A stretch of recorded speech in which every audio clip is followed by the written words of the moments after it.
Internet, mobile phone और राब्तों के नए जरियों से कारोबार जिंदगी में बड़ी आसानी पैदा हो गई है, लेकिन जुर्म करने वालों के कारोबार पर भी बड़ा असर पड़ा है, बड़ा अच्छा असर। अब इन लोगों ने भी टेक्नोलॉजी का इस्तेमाल करना शुरू कर दिया है और मोबाइल फोन सबसे कारामद चीज मिली है इनको। कराची में भी एक गिरोह कर रहा था मोबाइल फोन का इस्तेमाल, मगर जरा खूबसूरत तरीके से। किसी मालदार शख्स को एक कॉल आ जाती है, रॉन्ग नंबर निकल आता है, लेकिन चूंकि रॉन्ग नंबर एक लड़की का होता है इसलिए कॉल ज्यादा लंबी हो जाती है। फिर वो कॉल बार बार आने लगती है। अब उस शख्स के लिए ये नंबर रॉन्ग नहीं रहता, लेकिन वो नहीं जानता है कि कॉल जहां से आ रही है वो नंबर कितना रॉन्ग है, यानी कितना गलत है वो नंबर। क्योंकि कॉल करने वाली लड़की है एक जराइम पेशा ग्रोह का मोहरा, एक ऐसा ग्रोह जो लड़कियों के जरिए फंसाता है अपना शिकार, कुछ अरसे सिर्फ फोन पर और फिर मुलाकातों की बातें, और फिर एक रोज वो शख्स सुरीली आवाज की तलाश में आवाज के मंबे पर पहुंच ही जाता है। बस लड़की का काम हुआ तमाम और अब वक्त आ गया एक्शन का, अगवा बराए तावान का।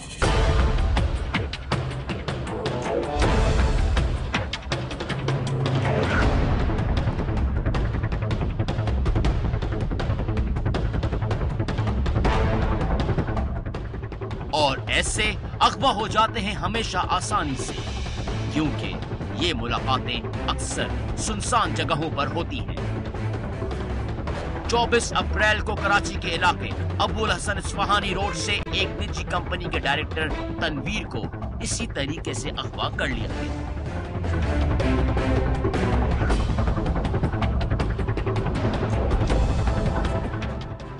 तावान मांगा गया 12 लाख रुपए और तावान दे दिया गया। तनवीर के हमजुल्फ ने तावान मुल्जिमान को सफारी पार्क के पास एक जगह जाकर पहुंचाया। इन्होंने मुझे कॉल करके बोला कि सफारी पार्क का मेन गेट है, वहाँ पे आप आ जाओ, ठीक है ना। मेरा इन लोगों ने वो ले लिया कि आपकी गाड़ी का नंबर क्या है, आपने कपड़े किस किस्म के पहने हुए हैं, ये वो। जब मैं वहाँ पे पहुँचा तो उन्होंने बोला कि पेडेस्टेरियन ब्रिज से दूसरी साइड पे आ जाओ, दो मिनट में बंदा आ जाएगा। इन्होंने सिर्फ इशारा किया था कि उन्होंने बोला था बंदा आएगा, आपकी तरफ पैसों का इशारा करेगा, आप उनको पकड़ा देना। मैंने ब्लैक कलर का शॉपर था, उससे पैसे थे, वो इनको पकड़ा दिए। ये लेके ये लोग दोनों बाइकों पर अबुल हसन इस्फहानी रोड पर। सर इन्होंने बोला कि जब पैसे दोगे 15 मिनट बाद भाई घर पे होंगे। 15 मिनट बाद भाई घर पे थे। कुछ दिनों बाद Karachi fair police Askari apartments के करीब से इन्फॉर्मर की मदद से 3 मुल्जिमान को गिरफ्तार कर लेती है। ये थे अगवा बराए तावान के मुल्जिमान। इनके अलावा 2 मुल्जिमान अंधेरे का फायदा उठाते हुए फरार हो गए।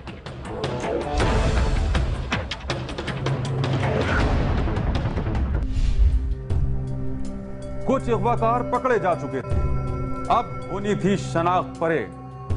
पुलिस ने सुहेल और तनवीर को बुलाया और कहा कि पहचाने इन मुल्जिमान को। उसने पहचान लिया, क्योंकि उनमें से एक तो उसकी अपनी जान पहचान का ही निकल आया। जी हां, तनवीर का अपना ही भांजा कामरान था इस अगवा में मुलव्विस।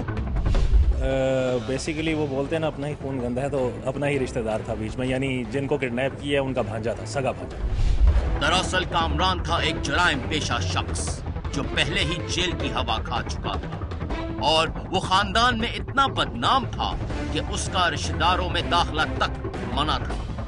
बस इसी जलन में कामरान ने अपने ही मामू को अगवा करने का मंसूबा बनाया।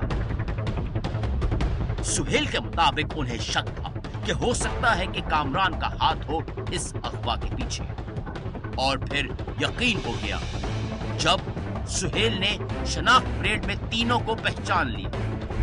उनका एक भांजा था जो कि जिस पे उन्होंने थोड़ा शक का इजहार किया। वहाँ पर फिर हमने अपनी इंटेलिजेंस के अराउंड लगा दी तो वहाँ से फिर हमने इस लड़के को पकड़ा, इस लड़की की मदद से फिर आगे फर्दर चलाया और फिर जो लड़का तावान लेने के लिए आया था उसको आइडेंटिफाई किया, उसको पकड़ा और वहाँ से फिर उसके गिरोह के तीसरा साथी जो था वो भी पकड़ा। पुलिस की ये एक और कामयाबी है, लेकिन अभी तक तावान की रकम बरामद नहीं हो सकी क्योंकि बकिया मुल्जिमान फरार हैं, जिनमें से एक खूबसूरत और सुरीली आवाज भी।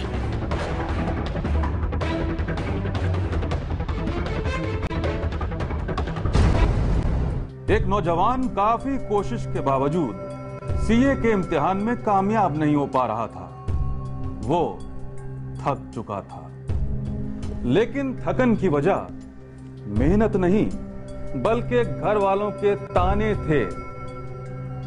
उसके घर वाले इस नौजवान को इस काबिल ही नहीं समझते थे कि वो कुछ कर पाएगा, लेकिन इस नौजवान ने घर वालों को आखिर बता ही दिया कि वो क्या कर सकता है।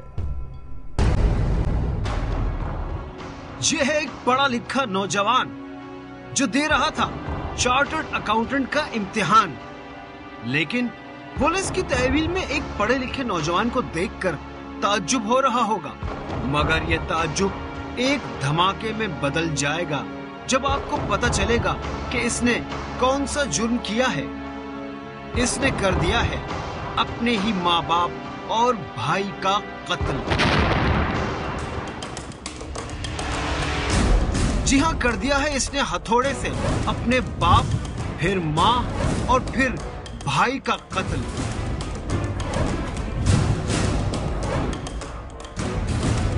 थाना न्यू टाउन रावलपिंडी पुलिस को बताया गया कटारिया मार्केट में एक घर से बहुत तेज बदबू उठ रही है और दरवाजा बंद है। पुलिस कटारिया मार्केट पहुंची और घर के दरवाजे तोड़ डाले।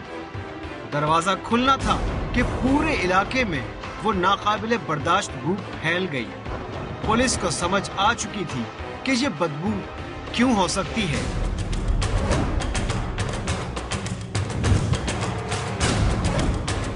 यकीनन कोई इंसान काफी दिनों से चल बसा है यहाँ।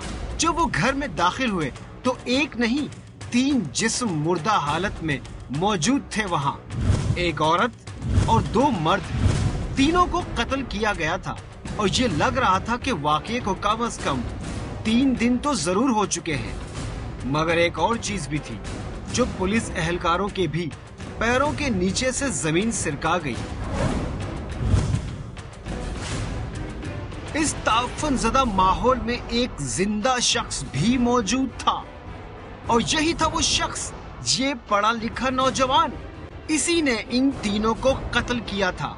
मरने वाले तीनों इसके रिश्तेदार थे, एक माँ, एक बाप और एक भाई, सगा भाई।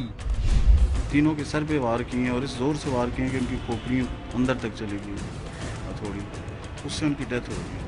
सोए हुए भाई को डकैती का वकूआ बनाने के लिए, अपनी जान बचाने के लिए इस बंदे ने उनको भी कत्ल कर दिया। नौजवान की हालत ऐसी नहीं थी कि वो कुछ ठीक तरह से बोलता।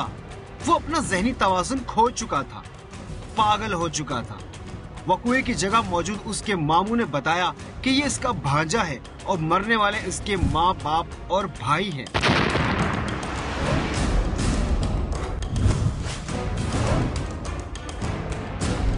तो मैं मोबाइल पे भी फ़ोन किया तो मोबाइल 1-2 बेल जा रही थी, 2 जो ना रिस्पॉन्ड नहीं थे कर रहे।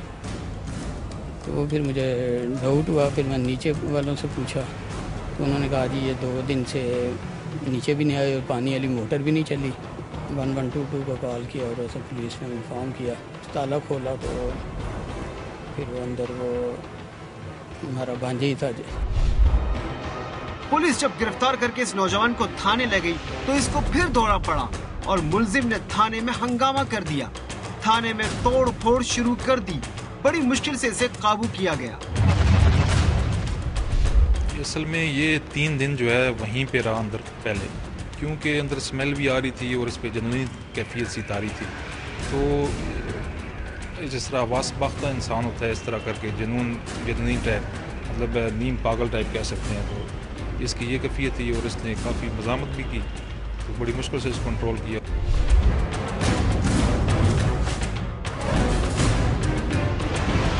पुलिस ने जब घर की हालत देखी तो वहां तोड़ फोड़ थी और चीजें उलट पुलट थी,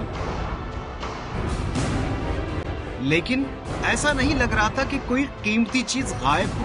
मतलब ये डाकुओं की कार्रवाई शुरू से नहीं दिख रही थी। और फिर यकीन हो गया पुलिस को जब वक्कास ने ये खुद ही बता दिया कि इसी ने अपने घर वालों को मारा है, और वजह थी सिर्फ इतनी कि इसे उसके वालिदैन चार्टर्ड अकाउंटेंट के इम्तिहान में मुसलसल नाकामी पर डांटते रहते थे।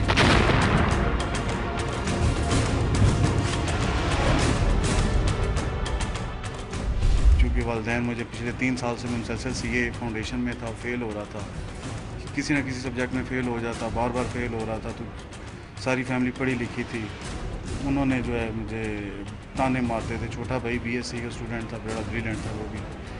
तो ये लोग मुझे काफ़ी तानाज़नी दिन रात, माँ बाप, तो उससे मैं फ्रस्ट्रेटेड हुआ। जिस दिन मर्डर किया इसने, उस दिन भी इसके वालिद साहब ने और वालदा ने इससे सर्जनिश की कि यार अब इस दफ़ा कोशिश करो कि तुम पास हो जाओ। उसे बुरा भला कहते थे, बस ये उससे बर्दाश्त ना हो सका और इसी गुस्से में एक दिन उसने पहले बाप पर वार किए, उसके बाद अपनी माँ को मारा। और जब देखा कि भाई ने भी उसे कत्ल करते हुए देख लिया है तो उसने भाई को छुरी से हलाक करने की कोशिश की, लेकिन नाकामी के बाद इसने उसे भी हथौड़ों के वार करके मार डाला।